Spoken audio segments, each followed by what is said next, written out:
Welcome back to Raiders in Focus, the Randolph School podcast. I'm Elizabeth Crampsey, Director of Marketing and Communications. And I'm Glynn Below, Director of Admissions. On this podcast, we take listeners inside Randolph. We share the stories, programs, and values that shape our community and the decisions we make as a school.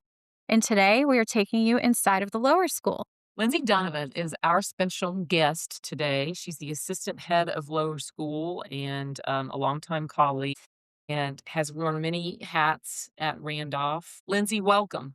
Thank you. So this is my 22nd year in education, my 15th year at Randolph. I began my journey at Randolph as a fourth grade teacher, was in the classroom for 10 years, and for the past 5 years, I've been the assistant head of lower school.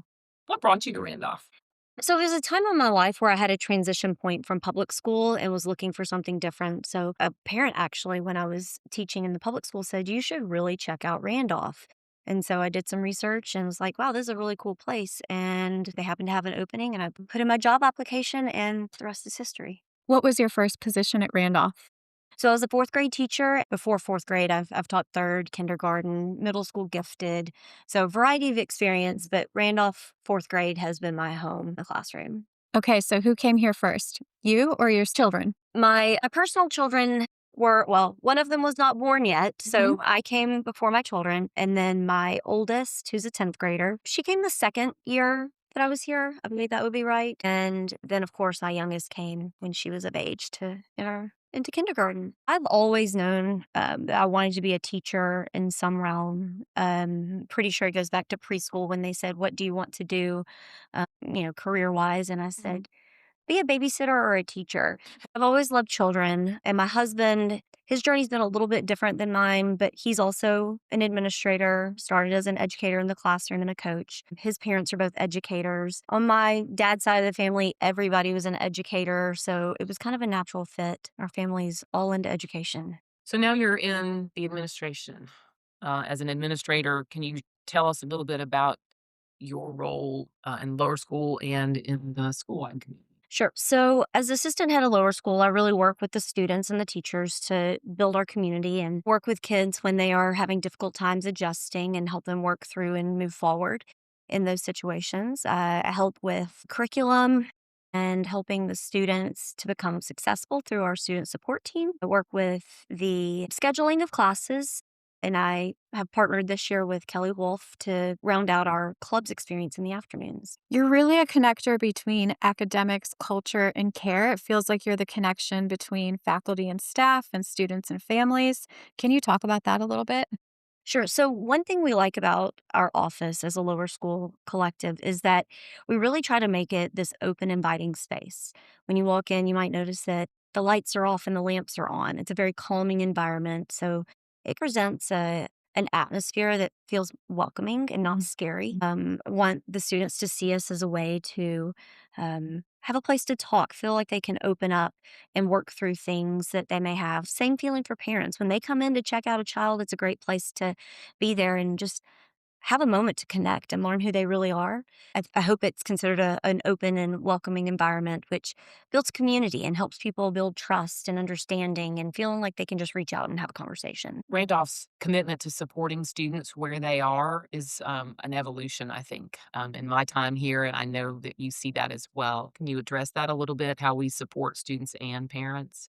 Sure, absolutely. So, in my tenure here, I've seen a lot of growth as well, and we've made some significant gains in the past few years with adding extra learning supports and director of learning services, and our learning centers available, which is a resource for parents and our teachers as well. If a student's having some struggles, they can reach out to people who really have wonderful knowledge and can help guide them on their child's educational journey. The teachers can reach out for support within the classroom with a student. The parents can reach out for support at home or outside services if needed. And that's really helped us focus in on how can we best address students' needs and take them from where they are and grow into what they can become.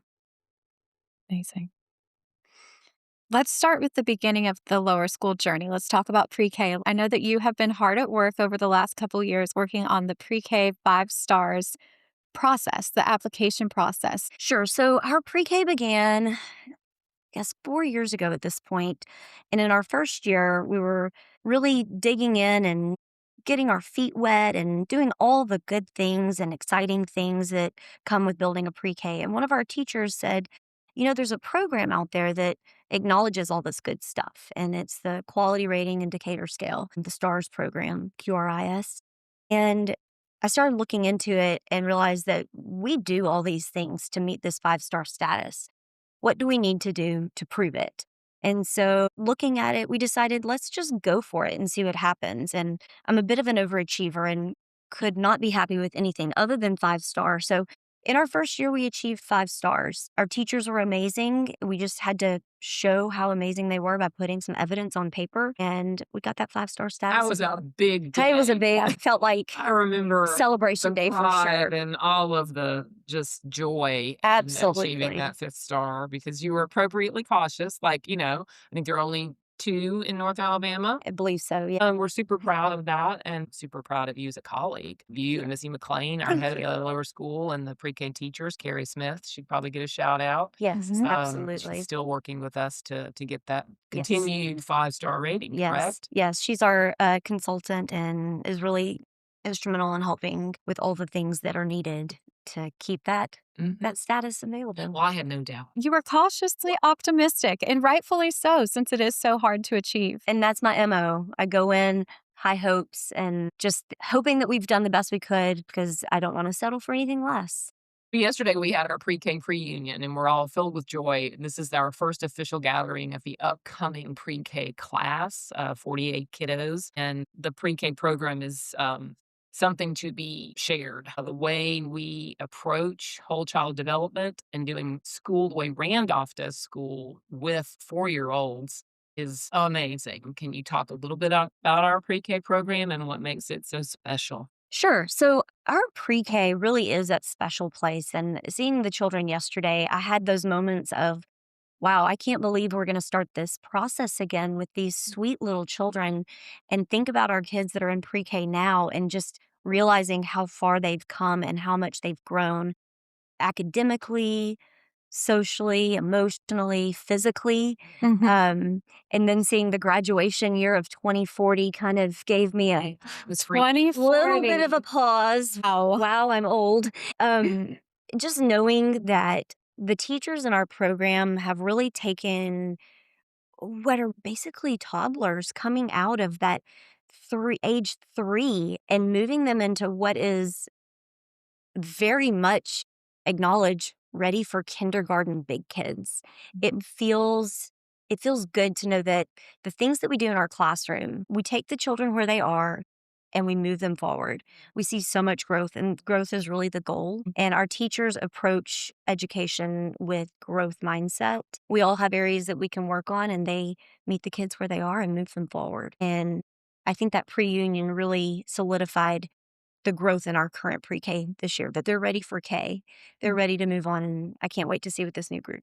I have to They share were a funny there. story that a pre-K family shared with me. Let's hear it. They were talking at the dinner table with mainly their older child, and about being engaged. We always talk about in admission process how we're looking for applicants who are leaning in and engaged. And this is what we want out of our pre-K kiddos. And of course, they're coming to us at 3 and 4 years old, and they're not quite there yet. The parents were having the conversation. The pre-K baby, who is now in her, 2nd semester of pre-K here at Randolph, was listening and, of course, wanting to participate. And so she chimed in, and after the question was prompted, how are you engaged in school today? She goes, well, I don't know what engaged is, but I had a good day.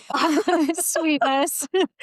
That's adorable. And then went on to share things that had happened that were obvious markers of engagement. And you just see that when you're in a classroom with these kids, that they are engaging with their teachers, their environment, their classmates, growing socially and emotionally. It's a really good program. Special. There was a family that I was talking to at the pre-K pre-union yesterday, and the child going into pre-K has an older sibling already at Randolph, and the younger child who's going into pre-K, class of 2040, is eager to start so that he can speak French with his sister. That's That's just so so fun. cute. It took me back. I certainly wasn't speaking French in pre-K, but kudos to the program for starting them so young, and for all that the pre-K teachers do to build confidence, curiosity, and a love for learning. To your point earlier, it is amazing to see the growth in these kids when we go from the pre-K pre-union to the pre-K graduation, not just physically, but socially and emotionally, and you can tell that they're just well-adjusted little humans. And kudos to you, Glenn, and the entire admission committee for finding this group of students. They are wonderful. I was looking around yesterday just thinking, how lucky are we to have this group of not only students, but families that you can tell are committed to their child's educational journey. And just to segue, so one of the families that was there last night with an upcoming pre-K, I just saw them at the kite day for our kindergarten senior buddy program. And we were chatting about that because the kindergarten senior buddy program is phenomenal and has been around for probably at least 20 years. And I asked him what he thought because, when pre-K started 4 years ago, we had this conversation. Is the senior program going to drift to the pre-K? Yeah. And he said, I think what we've all said internally, no, it's really working with kindergartners because they've had a year to settle in, become a true blue Raiders, and pre-K is not quite ready. But talk about that senior program, senior buddies. So it's funny that yesterday was the pre-union, and I currently have a sophomore. So next year's pre-K would matriculate into kindergarten the year my personal child is a senior. And it just gave me that moment of excitement that I didn't realize I would have as a future parent of a senior, that, wow, this is going to happen to her too. She's going to get to have that experience. And I think back to when she was a kindergartner with her senior buddies, and how special that was for me as a parent. And seeing the kids when their senior buddies walk in the door is such a special moment. And for those that don't know, pre-K senior buddies are a way to connect our youngest Raiders to our oldest Raiders, and kind of a welcome to the Raider family. And as the seniors are going to be leaving to go on to their collegiate careers, it's just a special experience to see them connect with someone older and to see the older children connect with someone younger, getting down on their level, talking about fun things that they know the younger ones would appreciate, and talking about cartoons and getting excited about our special events like the Halloween parade, and the kindergartners getting to kind of pick the theme, and the seniors really going with what the kindergartner is interested in. Those moments are truly what makes Randolph special, and a community and a bonding experience. They will not forget those experiences. It is so fun at the Halloween parade to see these seniors who are not too cool to dress up as a Power Ranger with their kindergarten buddy. I just think it's the sweetest thing. The funny that it's kite day today. Some of my favorite memories are watching seniors trying to relearn to fly a kite. And sometimes the kindergartners are the ones teaching the senior buddies how to fly a kite because they've forgotten how to be kids. And so I think it's fun for the seniors to be able to step back and just have fun a little bit. And what a great example our seniors are for our younger kids. It shows them what to look forward to as they move through their Randolph journey. And then our alums come back. They have that tether to Randolph in many ways, but especially to watch their little buddy become a first grader. I think our first graders communicate with them in college, which I think is so sweet. My oldest daughter, one of her senior buddies was actually a faculty member's daughter. And so it's fun to be able to keep up and find out where she is now in adulthood, and kind of relay the message between them. And it's special. It's a special connection. It really is, and it's strong. I chaperoned service week during interim week a couple weeks ago. And one of the students on that trip was saying that they were going to their senior buddy's wedding that weekend. That's so nice. My Allie did that. She attended her senior buddy's wedding. So sweet. Let's transition over to some academics. Lindsey, I know you are passionate about early literacy and helping our little ones develop literacy competency.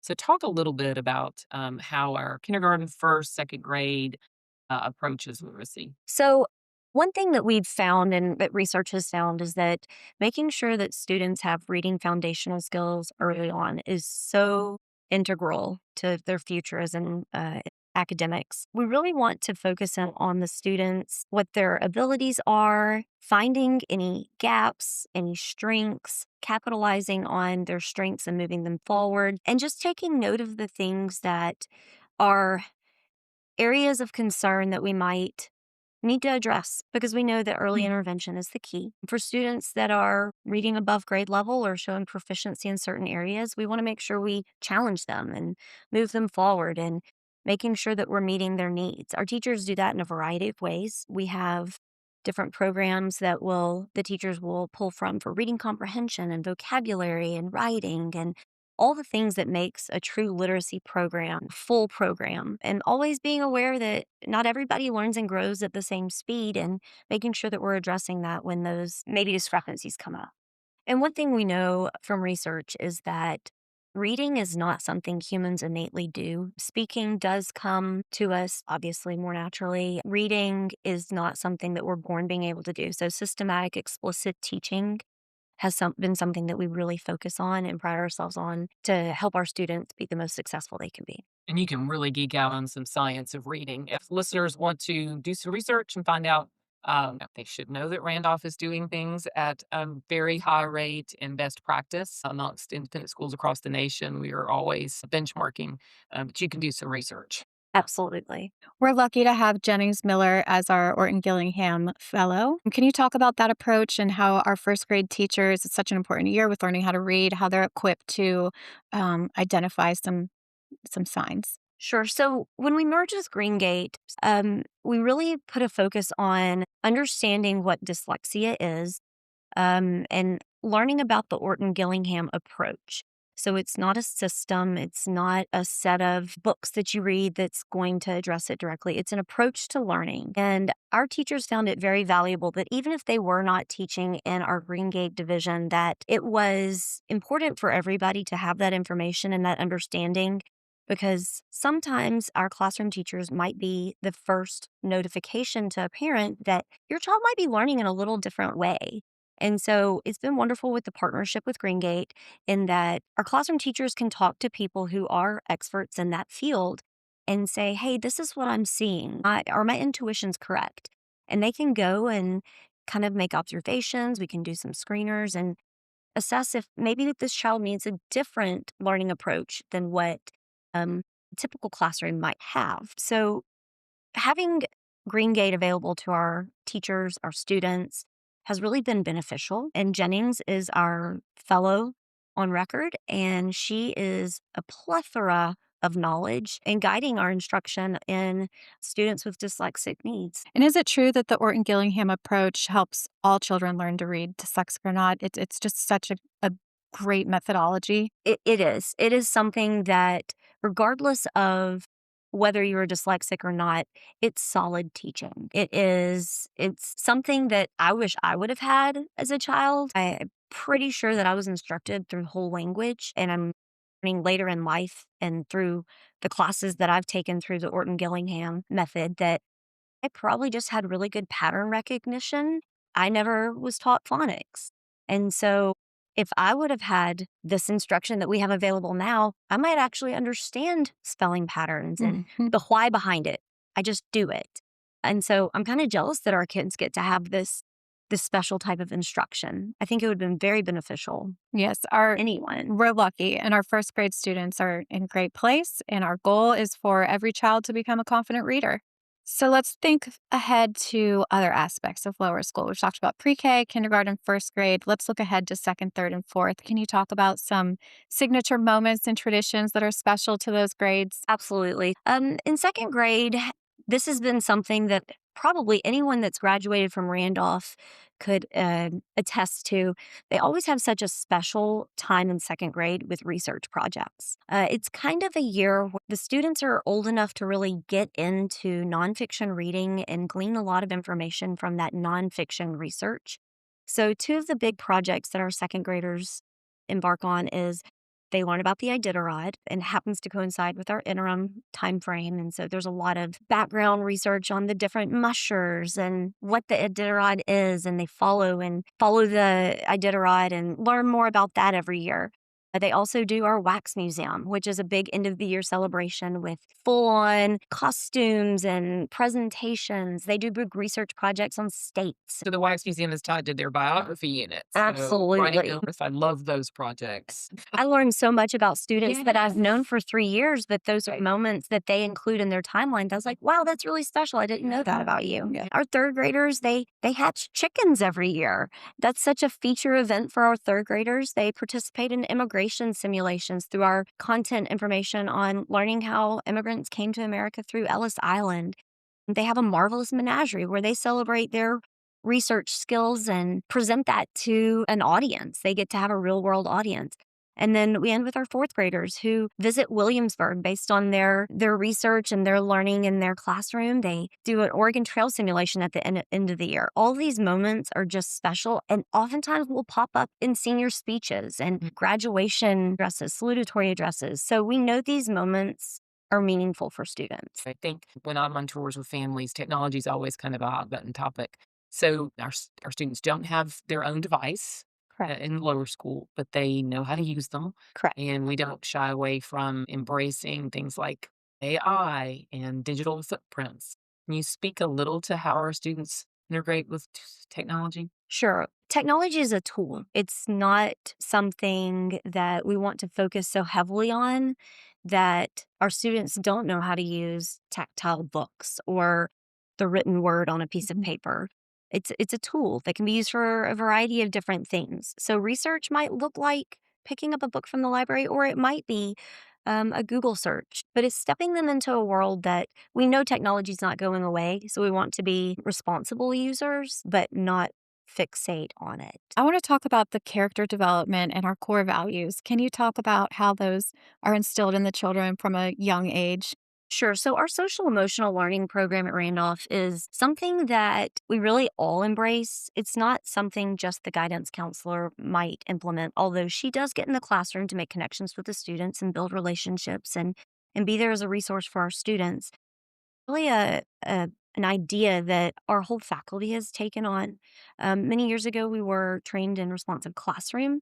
So it's not uncommon if Glenn's going on one of her tours that she might come across a classroom who's sitting in a circle and having a morning meeting. And in the morning meeting, they might be learning how to speak to someone, making eye contact, how to shake a hand, how to carry on a conversation, how to ask questions if someone's presenting Making an sure idea, you know someone's name. remembering names, and how to make those connections that are those what we consider soft skills, but are foundational in how we interact as adults. So we educate the whole child, not just the academics part of it, because if you have all this great academics, but you can't share it with someone else, Mm. that's unfortunate to have all that knowledge and not be able to share it. Yeah. So it's something we really embrace. One of my favorite things is hearing the lower school students sing the honor code song at assemblies. How does that song go? Oh, school at Randolph School.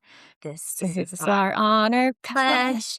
We tell the truth. We are kind and forgiving. We always do our best. And we are thankful every day. Oh, I cannot I'm carry it. needing to cut it off. I There's no cannot hook. carry it. Imagine a hook. I don't know. That was Not pretty carry it. good. Two in a bucket. But Miss Hoppy, shout out to you. I tried saying joyfully, even though it wasn't in tune. You get the gist. It's really sweet. One teacher explained to me years ago that we're singing that pledge in the morning, and then throughout the day, when our children make mistakes, and they do, Yeah. the pledge is what we come back to. It's kind of our centering Yeah. moment. You can say, were you trying your best? Were you kind and forgiving? And this is just a moment when the child can reflect, hopefully, and learn. It's not going to happen. So their time in the lower school, they really do, I think, connect to that pledge. Absolutely. And I think that's important that you bring up that we make mistakes and we're not perfect. And I'm so glad we can give second chances and help people learn to grow through their mistakes. I think we should all sing the honor pledge every morning. Well, I do love the joy of daily learning and the balance of structure and creativity and the fun that they get to have. And especially through carousels, they get exposed to the STEM lab and the library and all of those things. So, our carousels is the name that we give our specialist rotations. So, we're very lucky at Randolph to have very talented specialists who know their art, their craft, their content well, and it gives an opportunity for our students to get to learn from other teachers. So, on an average day, our students go to Carousel. It usually runs a 30-minute class to a 65-minute class.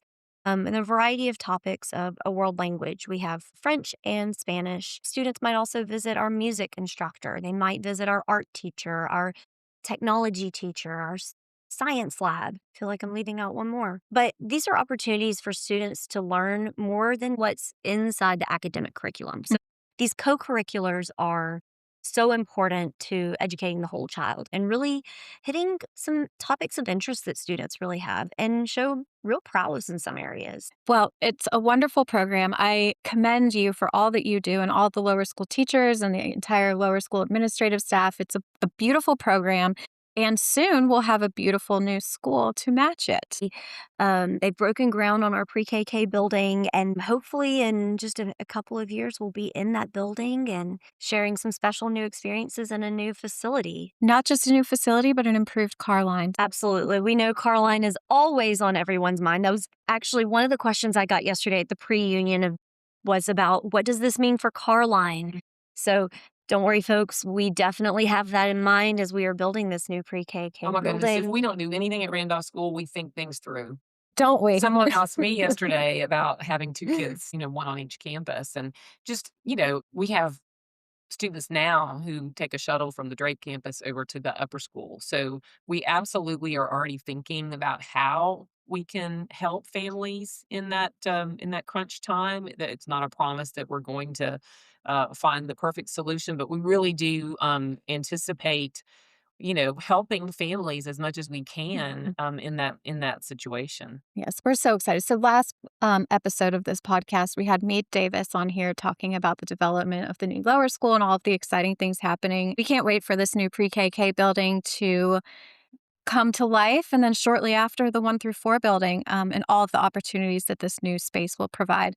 And Lindsay, I know that you're very close to this. The other day, I overheard a conversation that you were having with somebody about what the playground will look like and what materials will be on the playground. So thank you for everything that you're pouring your heart into for this school to have it come to Absolutely. life. Absolutely. We're so excited and looking forward to it. The buzz that's around it is exciting. I know when I believe it was over spring break, I drove by the Garth campus and noticed dirt moving and took a picture and sent it to our faculty. I was like, it's happening. Get excited. And everybody was celebrating. So the lower school experience comes to the end and they've transitioned into middle school. So much is done to prepare them for that moment. And there's such connectivity between the lower school and the middle school and thoughtfully preparing students for that next step. And can you tell us about your partnership with Jennifer Ragsdale in preparing students for middle school and what that looks like? So when I was in the fourth grade classroom, Jen came to talk to some of the fourth grade teachers and was proposing what this might look like, this transition phase. We want to make sure our students feel supported in this transition. There are some things that are different than lower school, and we wanted to make sure they were as comfortable as possible. So Jen proposed doing a move up day, a visit day. So our fourth graders go and shadow a fifth grader for a day. It's a special experience where they get to feel like the big kid and follow a fifth grader around and do the fifth grader's schedule and see what a day in the life of a fifth grader would be. They take a moment during the day to meet with Miss Ragsdale and to ask questions and learn about what is fifth grade and what is middle school like. They get to feel that comfort and feeling like they're ready. It's a special experience and just prepares them.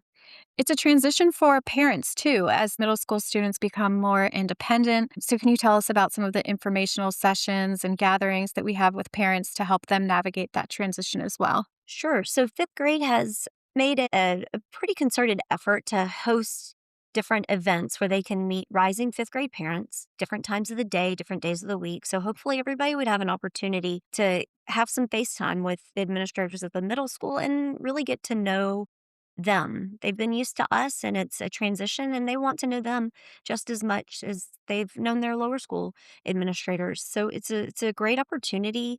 And I highly recommend all parents to go visit. Even me as a parent, I'm here at the school and I went to the rising fifth grade meeting and I learned some things. So I highly recommend that. I think it's really important to know that while we have 3 divisions and we have the Green Gate program, a head of school years ago pointed out that the word division, root is divisive. And so it always kind of hurts my heart when I hear parents talk about how different the middle school is and how different the upper school, and it's not like the lower school. And this is intentional. It is extremely important that the children go through a very different experience so that they are growing. We want desperately for it to not be a huge transition from fourth to fifth. That it's more gradual. And I would say Lindsay and Jen and all the administrators have done a great job to soften that a little bit over the years. I'm speaking as a former fifth grade homeroom teacher years ago in my early years at Randolph. But I just think it's super important that students start to remove themselves from the parent hovering a little bit, and then that gets even more so in upper school. And the last thing to stop myself from being preachy, I think it's super smart to have conversations right now. If you're a lower school parent, make sure you're having conversations with upper school parents. Because if you fast forward to upper school parenthood, collegiate parenthood, and even beyond, puts everything into perspective a little bit. Yeah, I've seen that as a parent, having a 10th grader now who's driving and doing really responsible things. And she actually was at her part-time job the other day and made a comment about some middle school students who were working with her. And she was like, when are they going to grow up? And I said, probably by the time they're your age. It's a Yeah. developmental thing. But to hear her acknowledge that maybe, Understand, stand and and that's all that I think it's important as parents, because goodness, it's the hardest job in the world, but it can also absolutely. be just the most gratifying, and partnering with the school because we really understand the kids, that can be just a really magical partnership. Absolutely. And then I think the fact that we have such experts in their fields in child development and they have the understanding of what is age appropriate is an amazing benefit. You have experts you can reach out to. Well, this has been a phenomenal conversation. I've been looking forward to Thank you. diving in a little bit more to your role and your contribution, because it's from so many different perspectives. Anything that you have on your mind that you want to share about the lower school that we haven't touched on? I just am so excited for the end of the year. It's really a time that we can celebrate all the successes of our students. Missy McLean, she affectionately calls it ta-da season. Mhm. And I can't wait to see all the parents on campus celebrating their children as well as we wrap up such an amazing year. Grandparents. Oh, grandparents.